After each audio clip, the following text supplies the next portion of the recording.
let's talk about this one. This is a good question, right? Because this not only does reflect on the time period, but it does reflect even for us today. So I'll read it again. Oh, in every society, we're all lumped together in different social class structures. Why are we okay with being put in social class or economic pyramids? Why are we okay with it? Yeah, Anderson. Well, like in Kosovo, we're pretty like well off because we're in like the mid to like high middle class, Mm-hmm. and so we don't really have to worry about like necessarily like getting a job very early on or like yeah, that kind of stuff. Okay. Yeah. I said like not like sometimes the higher up like the class you go, like you kind of receive more privileges. I mean, you have to pay like you have to pay like a buttload more tax, but like you get more privileges. And I think like people want to go to like a higher class so they can kind of like ease off on some other stuff. Mm-hmm. Yeah. Yeah, but isn't there like a class? Isn't the class we talked about last time if you can't go up in it? Yeah, so that's the thing.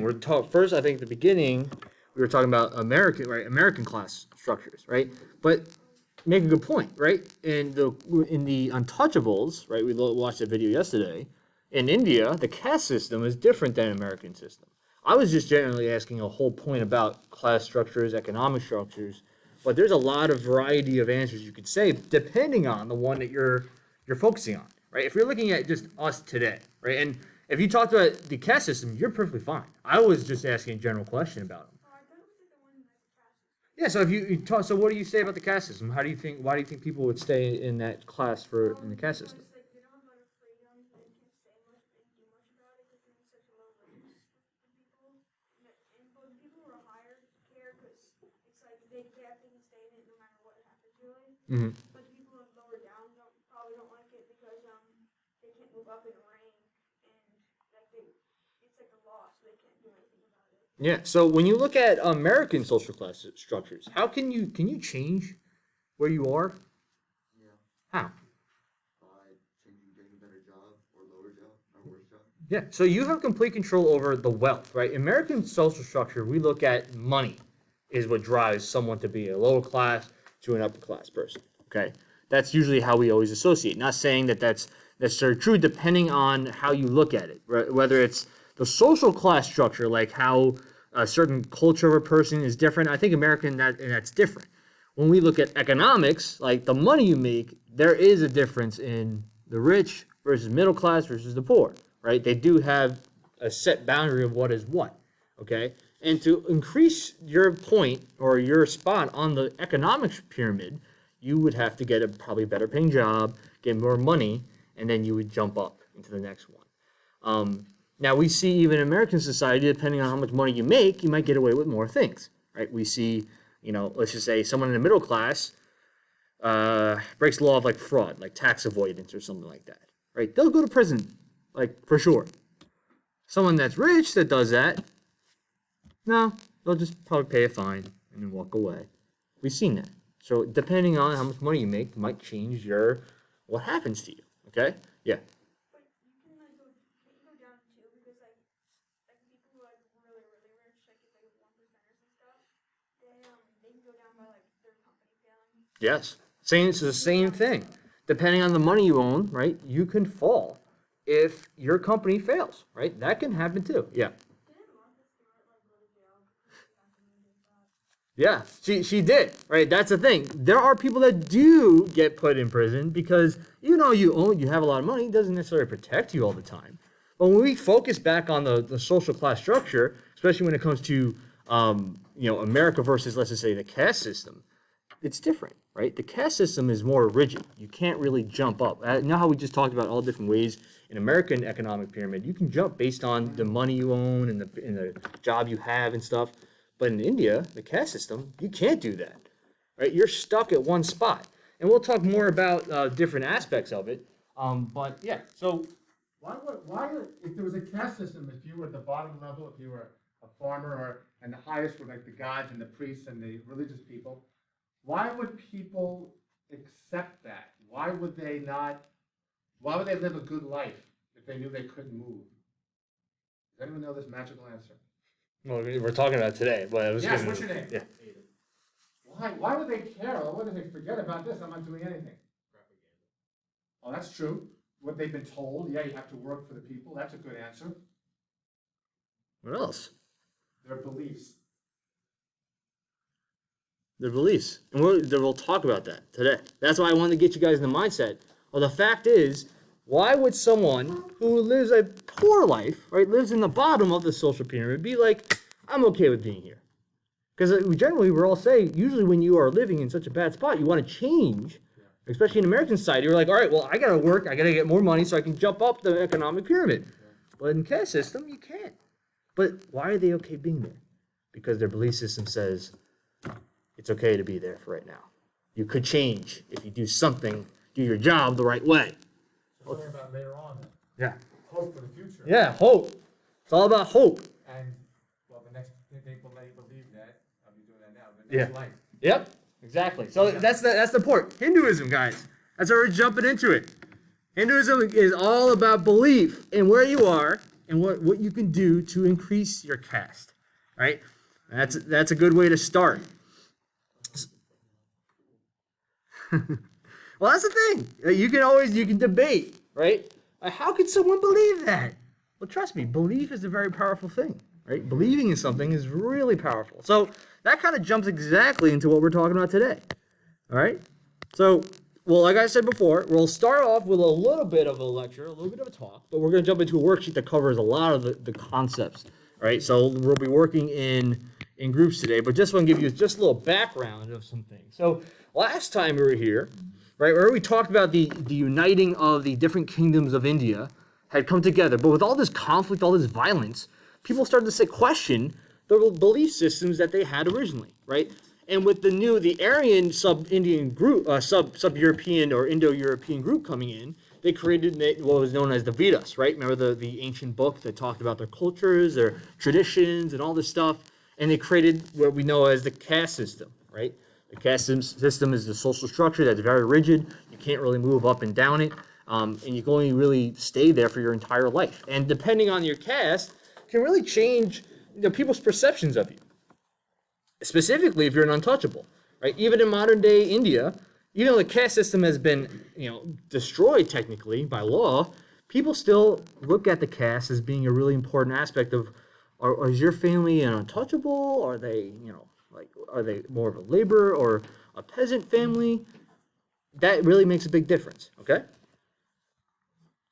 So when you look at now the introduction of Hinduism. Now, in Hinduism, really, and a lot of times you'll notice this, religion always sparks after there is a lot of violence and death going on, right? And we'll look at this even in more aspects later on, and even belief systems or philosophical beliefs do emerge when there is violence going on. And we'll talk about that with even in China as well, okay? But Hinduism really starts, and it evolves over time because of this violence, all right? Now, Hinduism really started to develop over time. As in the beginning, there were some smaller ideas of it, and a lot of groups had their own visions about Hinduism and really what it meant to them and what were the major beliefs. But over time, these things started to grow and grow even more, right? To the point where they ended up combining all these different beliefs together to form a more unified religion behind it, okay? Now, the interesting thing is there wasn't any one specific found saying. When you look at how Hinduism really starts, is because there's a bunch of different belief systems, and a lot of people had within the different parts of India, the different kingdoms, and then they combined it all together to form one religion of Hinduism. Okay, now with around 750 to 500 BC, different Hindu teachers were kind of formulating a book to kind of use to really educate others about these core beliefs. And they tried to create an overall uniform message so that everyone was on the same page when trying to teach this new message. No, you're thinking more of Buddhism. Yeah, and we'll talk about that. That sparks some Hinduism. Okay? So just some general kind of origins and beliefs just to give you a little set of understanding of what Hindus believe, all right? First off, Hinduism is a polytheistic religion. What is a polytheistic religion? It's multiple gods, right? Multiple gods. So it's not, remember, monotheistic is one, poly is many, okay? So it's a polytheistic religion, And very similar to a lot of the religions we've seen previously with Egypt, and we'll talk later on with Greek. Each of these different gods have their own stories, right? Their own specific duties as gods. For instance, you look at Shiva, right? It's probably the most major god is Shiva the Destroyer, right? They have gods of good fortune, preserver of the is really the protector. Then you have a whole list of gods that really do one specific task. Okay. Now the main goal of being a Hindu is to reach moksha, right? Now moksha is basically a perfect understanding or a understanding of the relationship between Atman and Brahman. Now what does that mean? Atman is a soul that is united with all other people, right? Is you're all connected in life. Yeah. Yeah, it's enlightenment. It's the same, because understand, when we talk about Buddhism, very similar in kind of the basic beliefs, right? But Hinduism, so they have it's really just different terms that they use. But it's like almost reaching perfect enlightenment and being connected to all other people, right? That's really the goal of how you reach moksha, right? The final resting place of your soul. Now, the problem is that you never really reach that the first life. It takes many, many lifespans to reach this goal, okay? So that's why they believe in reincarnation, as in you will be reborn again into a different person, right?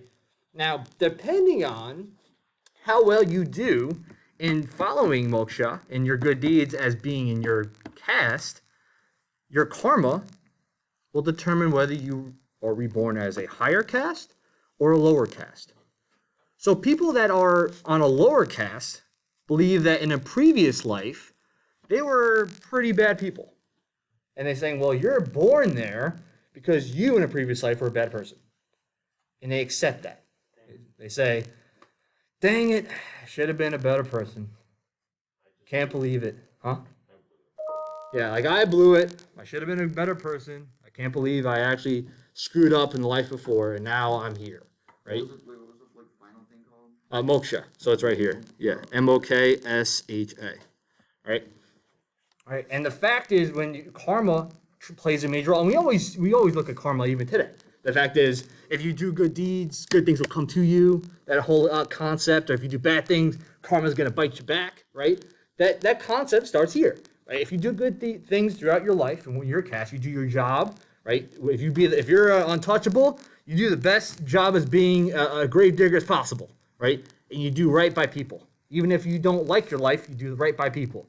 And karma will bounce back for you. It'll help you in the long run when you're reborn again. Right? And a lot of people follow this. Right? And when you follow your duty on your caste, or you really follow your job on your caste, it's called you're following dharma, which is your duty. Right? So as I mentioned, if you're untouchable and your duty is to be a grave digger, then you can be the best grave digger as possible. Right? Now, the reason why this is important, okay, is that Hinduism plays a major role in society for a very, very long time. Now, there's many different ways to reach moksha, right? There are, try to be on the right path of thinking, being on the right path of taking action, and your path of being devoted to your religion, and also following dharma, which is your duty of your caste. So these are all different ways to reach moksha, right? But understand, you never really get it on the first time. It has to happen multiple life cycles through. That's why people are okay with being on a specific caste, because they're like, well, I didn't get it this time. Maybe I'll get it next time. And they work their butt off, and hopefully they say, well, when I pass on and reincarnate, I'll be in a higher caste. Or better yet, I'll reach moksha, and I'll live on the great beyond. So that's kind of the motivations. Now, when it comes to the impacts of Hinduism, it strengthens the caste system. Remember how we said, why would people be okay with living on the bottom of the pyramid? Like on the Sudras or the untouchables. Why would you be okay with that? Living in a horrible life for all your life, really, without moving up or down. The whole concept of it was saying that religion ties into it. The belief, like Mr. Fondi came out and said, it's your beliefs, your devotion, saying that there is a brighter future on the other side. Even if my life is horrible now, it will only get better if I do the right thing. Okay? They just lived out their whole life believing. Yeah. Didn't they just like kill themselves? No, they didn't kill themselves because that would be going again. They wouldn't really reach moksha by just like I'm just gonna go off myself. Like they're gonna. Like, what if they like, died young? That happens.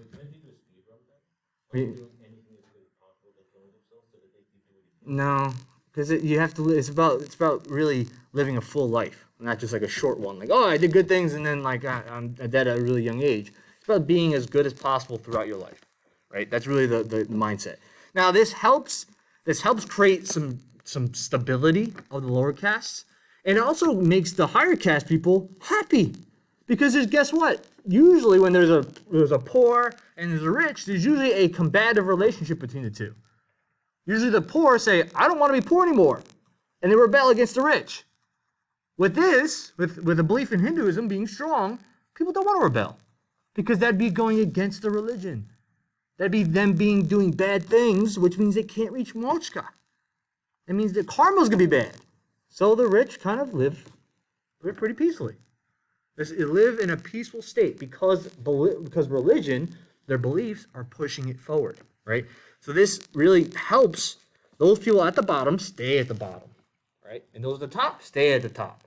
And that's what's really important here, okay? Good.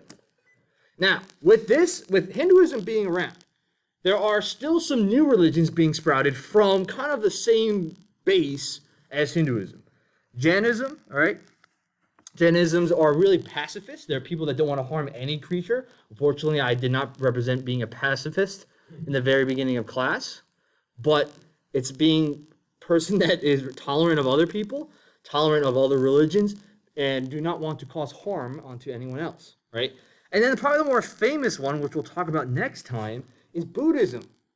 Because Buddhism is very, very similar to Hinduism. Very similar. But there are some core beliefs that are different, and we'll talk more about that tomorrow. They're the ones who put like giant rings on their ears and stuff on their neck. I don't think Buddhism. Buddhism is with the Buddha, right? That's kind of very, and we'll talk about tomorrow. There's a lot of very similar aspects of Hinduism with Buddhism, but some key ones that are really important that are different, right? Okay, so with that being said, let's jump into the worksheet for today, right? The Hinduism practices and beliefs. Okay, that's going to cover a lot of the information I already talked about, especially with the traditions that they have. All right, so let's jump there. Once you're finished with this slide.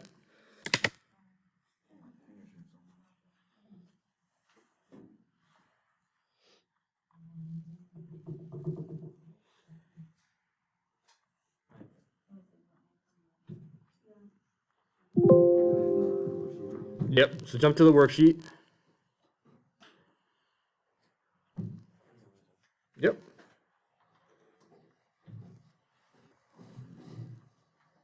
Is this like the intro to Hinduism worksheet? It's called I think it's called just Hinduism and its impacts is the name of the worksheet. Pretty long. Yeah, that's why we're doing most of it today in class, and then the rest of it will be at home. For tomorrow? Well, we'll get most of it done right now. The only part you'll really have to do is probably the last document, the impact part. We'll get most of these questions done in here. Wait, is this due today? Do it at midnight, I think. Okay. Yeah. Tough. We'll get most of it done right now. All right. So what I want you to do is work with a partner. All right. We're gonna first jump into the first part. So the very first part is right at the top here. Okay. You're gonna look over these sacred books of Hinduism, right? That were made to kind of unite all the different ideas, right? And then you're gonna answer these 4 questions, right? These 4 first questions. And then obviously when we pass on to that, it'll talk about the concept of the many gods. We'll jump into reincarnation, the caste system, and then we'll do this last part will probably be what you guys do at home, right? Read the original source of the impacts, okay? So this will probably be what you guys do at home. Well, let's get started on this first part, all right? So you and your partner read through the different texts, like these little summary guides right here, and you're going to answer these 4 questions,